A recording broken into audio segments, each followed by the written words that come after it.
Everybody, and welcome back to another Geeky Gecko Creations live stream. This live stream is going to get right to the point, and please let me know if there's any echo or anything before I get to the point, so that whoever watches this back can hear this very fluidly. So this is just going to be a simple reporting of what's been reported so far. There's a couple channels that have covered this incident. Apparently, this is an incident that's been going on for 7 or plus years right now. And I do highly recommend that if you are not subscribed to John over at Tipping Scales right here, here's his YouTube channel. He is an excellent coverage for reptile news information. He's got some really interesting topics on his channel, and he kind of focuses on reptile awareness and news. It can be something like, FWC or the government, banning certain reptiles, coming for our reptiles and how to help. Or in this case, he goes in a lot of detail about the actual bulbs and everything that will be supposedly there's a chance these bulbs will get taken away. So Mr. Wizard, Chucky, Gavin, good to see you guys early in the chat. So what I'm going to do, there's only a list of about 15 bulbs right here. I'm going to read them off with their model numbers so that you don't have to do the work. Thankfully, John, everyone say thank you to John and subscribe to John, because this guy does the work. I'll tell you what, I tried to do a quick search for this Zoom Ed letter that he's talking about, and I couldn't find it from a quick search. And some people like myself, I just don't have time to be digging through all the forums and everything. John spends a lot of time on his videos, and he's a very good channel. Compact UVB on that list, they are trash too. Yeah, we'll get to that. A lot of people have their opinions, but how is the sound? Is the sound okay? No echoes or anything like that? So I'm going to enlarge. I'm going to enlarge John here, but it sounds kind of funny. Anyway, Daniel, can you hear us, Daniel? Can you hear us, Wizard? Chucky, Gavin, Jennifer, how we doing on sound? No echo, no feedback. We doing okay? So my biggest concern was the infrared bulbs, and I'm not going to get into a debate or argument over why I like the infrared bulbs, because there's a lot of people that don't like them anymore. That'll be for a separate video. But needless to say, I like the infrared bulbs and I don't want them banned. Apparently, they are not on this list. Correct me if I'm wrong. We're going to go through this list one at a time. So the first bulb on this list is model number SL50, a Reptile basking spot lamp. These come in 25 watt, 50 watt, 75 watt, 100 watt, 200 watt. I think even maybe more than that. These are your general heat lamps that are often used for bearded dragons. The next one is OH-50, which is Reptile splash proof halogen lamp. Don't know what that is. Next one is SL-75, Reptile basking spot lamp. Okay, so I'm guessing the 75 is the 75 watt. So that's where the model number comes in, SL75. Those bulbs do not emit UVB. So there is no mercury vapor bulbs. I don't believe, because I watched John's whole video, but we're going to go through this list. I don't believe there's any mercury vapor bulbs. So for you guys who keep sailfin dragons, bearded dragons, tegus that might monitor lizards that might use mercury vapors, you guys are in the clear. So we think, but at the end of this video, I'm going to ask you guys to subscribe to USARK. If you are already not subscribed, the link is in my description below. You could become a member of theirs for as low as 60 cents a month. Think of everything that you spend 60 cents a month on. I don't know, because that's so low. Like, what do I buy for 60 cents a month? A pack of gum?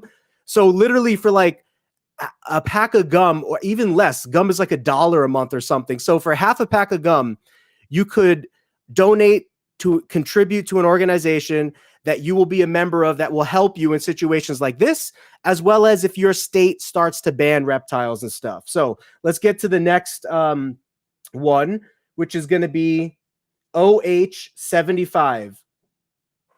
ReptiTough Splash Proof Halogen Lamp. I just don't know what that is. Let me see if I could search that up real quick. ReptiTough Splash Proof. This must be for like turtles or something. And I don't have any turtles. Yep, it is for turtles. So turtle people beware. But I would imagine most turtles need UVB. And this does not have UVB. So my suggestion, use a mercury vapor bulb because I think your turtle would appreciate UVB. I'm not a turtle expert. Correct me if I'm wrong, but almost all reptiles benefit from UVB. Even reptiles like leopard geckos that normally hide in caves, it's good if they have access to a spot that actually has UVB. Now, you don't want to blast them with UVB like a bearded dragon, but I think all reptiles benefit from UVB. There's a lot of studies coming out now that show that it actually helps them reduce stress. For example, I'm probably looking pretty torn up right now because I just got back from the gym. I'm trying to balance my life out once again and get back into, spending time with family and the gym and not just 100% reptiles because you will drive yourself into the ground that way. So you do need to balance your life. And I just got back from the gym. That is a way that humans release stress by going to the gym.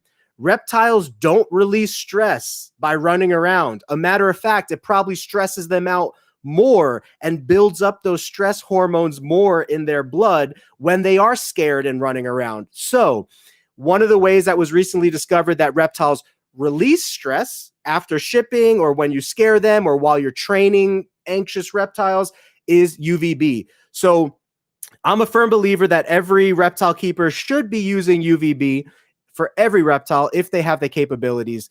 Even things like crested geckos and stuff, like you don't need a bearded dragon UVB lamp, right? But if you have the capabilities to offer your gecko UVB, then do it. And again, within the parameters of what's best for that animal. If it's a forest, shade-dwelling animal, then you want to make sure that's appropriate compared to a desert-dwelling animal. All right, now we know what ReptiTough is. OH90 ReptiTough, which is, I'm guessing, the 90 watt. DB100. So that sounds like the daylight blue reptile heat bulb. And that sounds like the 100 watt because it's DB100.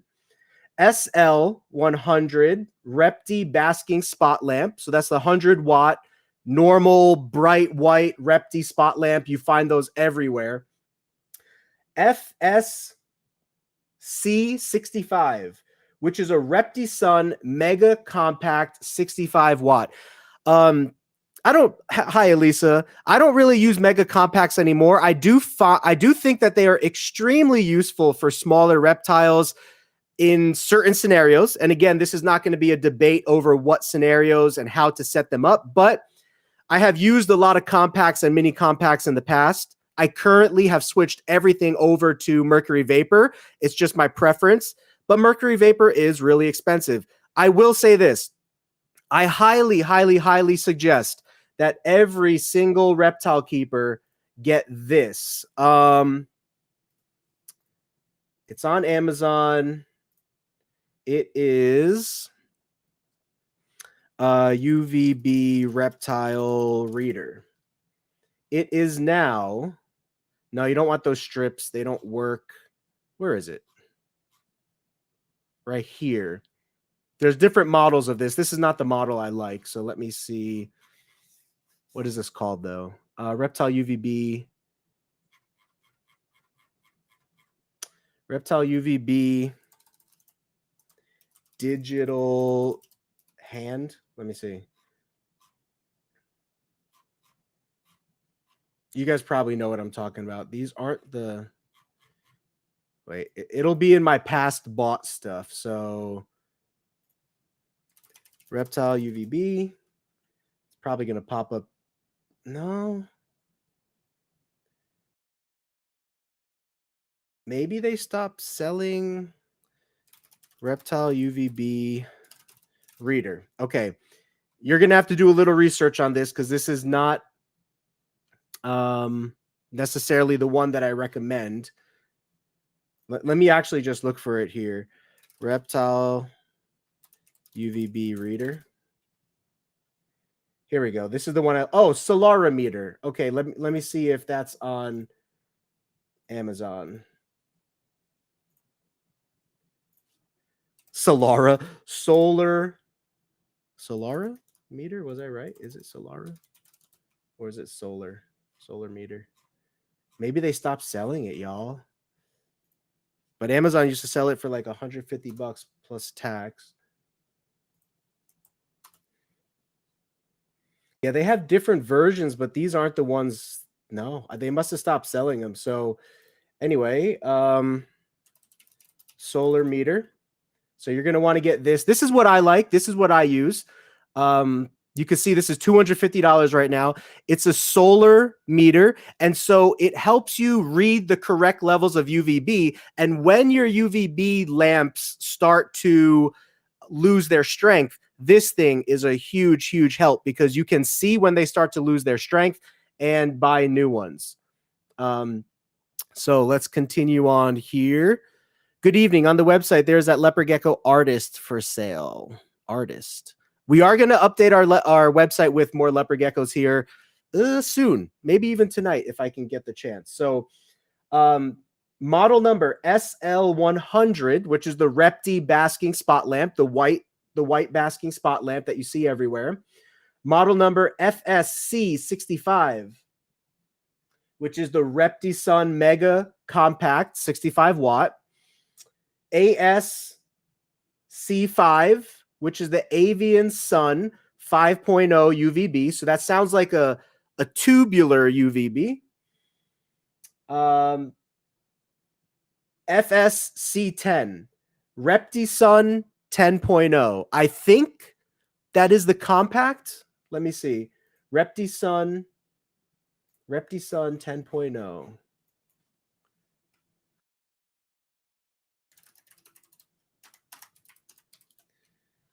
Repti Sun 10.0.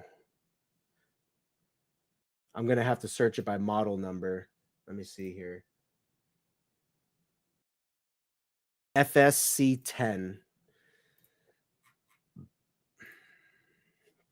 FSC10.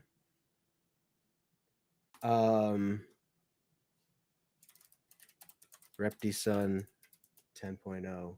Yeah, so that is the compact.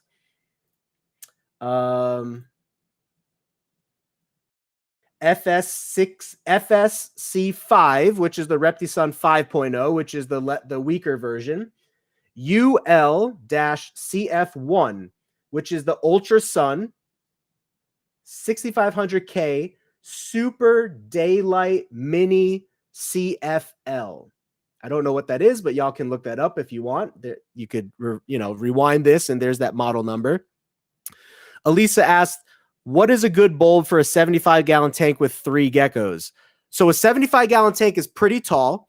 I usually recommend a 50-watt heat bulb or infrared bulb for a 10-gallon tank, a 75-watt heat bulb for a 20-gallon tank, a 100-watt heat bulb for a 40-gallon tank.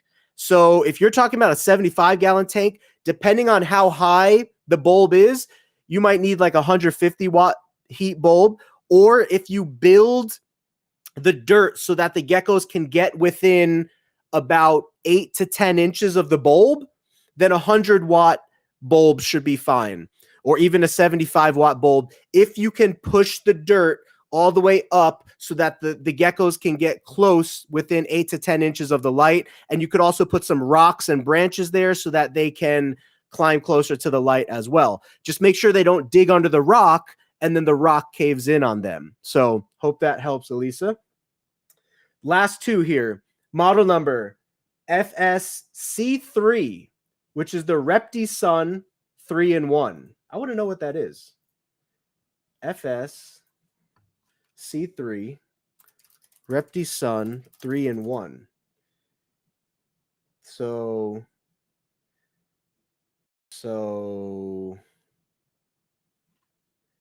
Repti Sun 3-in-1 lamp.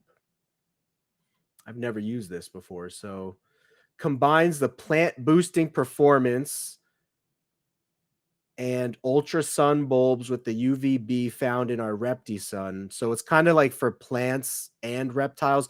but I think this is really weak. I'd have to look into this more, but I don't think, yeah, see, there's like a day gecko on here stuff. I don't think this is meant for like nowhere near like baby bearded dragons or leopard geckos or anything like that, you know, that, because again, if you cannot read, get one of these. I'm telling you, because if you cannot read the UV levels, the screen and the distance of the bulb to the animal could be zero. You might be using UVB and there's zero exposure of UV because the reptile's just not getting it.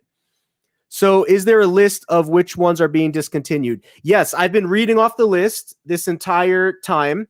If you want to go to John's channel over at Tipping Scales, this is his most recent video. I'm literally just reading off his list because I don't have this paper. And with a quick Google search, I could not find this paper. What's up, Bad Princess? So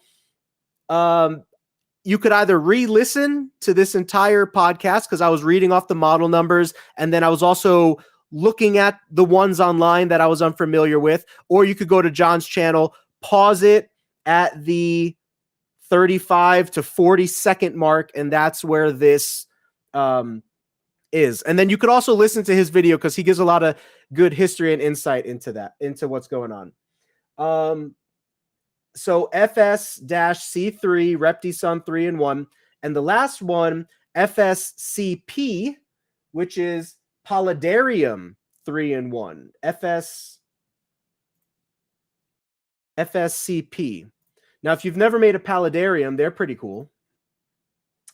So let's check that out. FSCP Paludarium. I know I botched that. Zoomed Paludarium 3-in-1.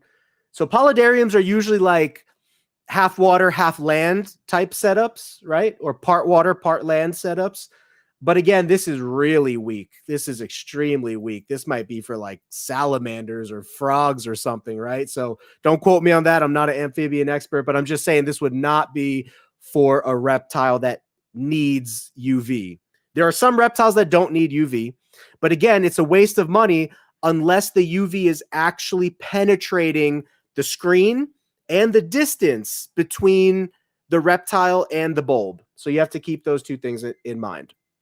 So I suggest that you watch John's video. It's a very good video. And for now, I really have nothing else to add. I just thought I wanted to contribute to the reptile news and everything that's going on. So what's going on? Shia 15, Jacob. So if you guys have any questions for me now, that's going to be it as far as like this specific breaking news goes. But if you have questions, I could hang out for a couple of minutes and maybe we could talk things over on any specific topic. If not, I'm going to end it there. But I just got back from a trip. I was with my wife's family this weekend. Really cool, really nice break. Now I'm ready to hit the ground running again. And, you know, I'm always really excited to be swamped in my work of reptiles because there's almost nothing better to be swamped in than something you love. So, maybe I will do some like cleaning and streaming episodes, but thank you to the people who held it down while I was gone because they did get us, you know, caught up on cleaning and stuff like that. So I might not have much to like clean and show you guys right now, but if I don't, I could always just do an episode and show off geckos, right? Shia 15, thank you so much. Appreciate that. Hun, I did good. This is my first time at the gym in a long time, and I did like a 40-minute workout, 10 minutes on the stairs, and like 30 or 40 minutes on actual lifting, like push, pull, legs, and a little bit of flutter kicks for abs. So yeah, so I'm happy because I was just telling everybody I really need like balance back in my life. And, you know, if I can encourage you guys as well, it really helps to have, you know, good friends as well as things you're passionate about, hobbies and, you know, family, reptiles, a balance of things in your life. Otherwise you could get really like burnt out in one direction or another, right? So I think I'm going to end it there. But if you are just tuning in now or just caught the end of this entire video goes through every model number that we currently know is in jeopardy right now. I will say I did not see infrared bulbs, which is great because I love infrared bulbs. Mercury vapor is not on there. Most of your, or actually pretty much all of your, like tubular, like T5 and T8 bulbs, like UVB bulbs are not on there. So that is fantastic, guys. The only thing that's really affected is if any of you guys use like the Repti basking spot lamps, which are just, if I could show you in closing again one more time, these are the main ones and really popular. Repti basking spot lamp. These are, these aren't popular with me.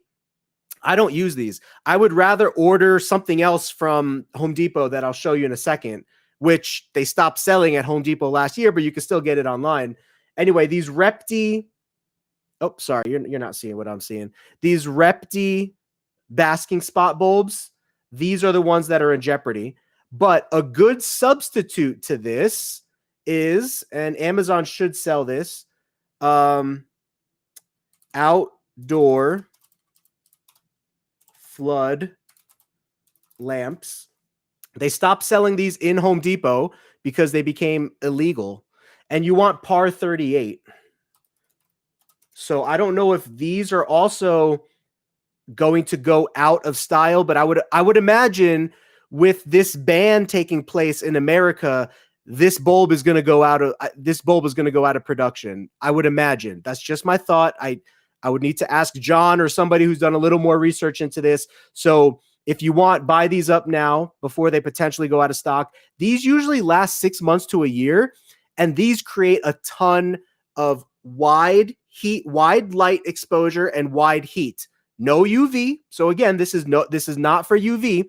But if you have Savannah monitors, any kind of monitor, water monitor, Nile monitor, bearded dragon, tegu lizard, snakes, whatever snakes, you got to be careful because they go up onto the light and they wrap themselves around it and it's a mess.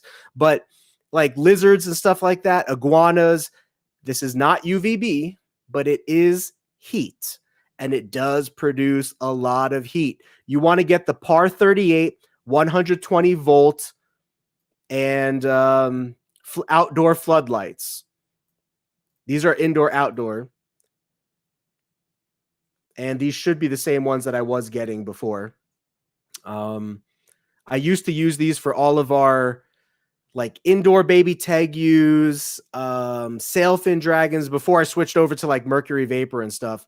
Now I just really prefer mercury vapor, but these produce a ton of heat. So my leopard gecko wasn't eating. What should I do? That is a very wide problem. There's a bunch of things that it could be. So I would suggest you text me at the phone number below and we will troubleshoot what it could be. It could be parasites. It could be stress. It could be bad genetics. It could be MBD. It could be that it's brumating. It could be holding out because it's already overweight and it wants to eat certain foods, and until you give it that certain food. Yes, quando, it says it could be ovulation. There are a number of things. So text me a picture of the setup, how you care for the animal, and a picture of the animal to my phone number below, 480-299-7657, going at the bottom here. My cutie pie's gecko is not eating. Yep, same person there. Good night, Mr. Wizard. Good night, Quando, and everybody else who's watching. Thank you. If you missed any of this, I think it's a good informational video if you want to go back. And I do highly encourage you guys to, in addition, if you're looking for some reptile news, entertainment, updates, John right here from Tipping Scales. Sorry, I'm not showing it again. John right here from Tipping Scales does a fantastic job of reporting on some cool stuff in the reptile hobby. So look, he even almost reported on me one time. Geeky Gecko Creations. I had a phone call with him after this, and he's a really cool guy. Really like him a lot. And these three, I think his channel is truly one of a kind. There is no other channel that really does what he does in reporting the reptile news. And it's kind of a nice way, we have no governmental system that holds our hobby accountable. So news channels like this and us collabing with other peers in the hobby is kind of what holds us accountable to each other, so that we can all agree and practice best practices for our animals and what we show on camera and what we teach others, so that the newer keepers can be informed and educated in the best possible ways and updated ways. And John does a great job of keeping people honest, holding people accountable, and just reporting on some cool stuff. So I hope you guys enjoyed this episode. If you're just tuning in now, feel free to rewind it. Pretty cool stuff. I go over every model and every bulb that is currently on the possible ban list, so you can see if your bulbs fall into that category. And you could see if you want to stock up or if you want to find a solution or an alternative.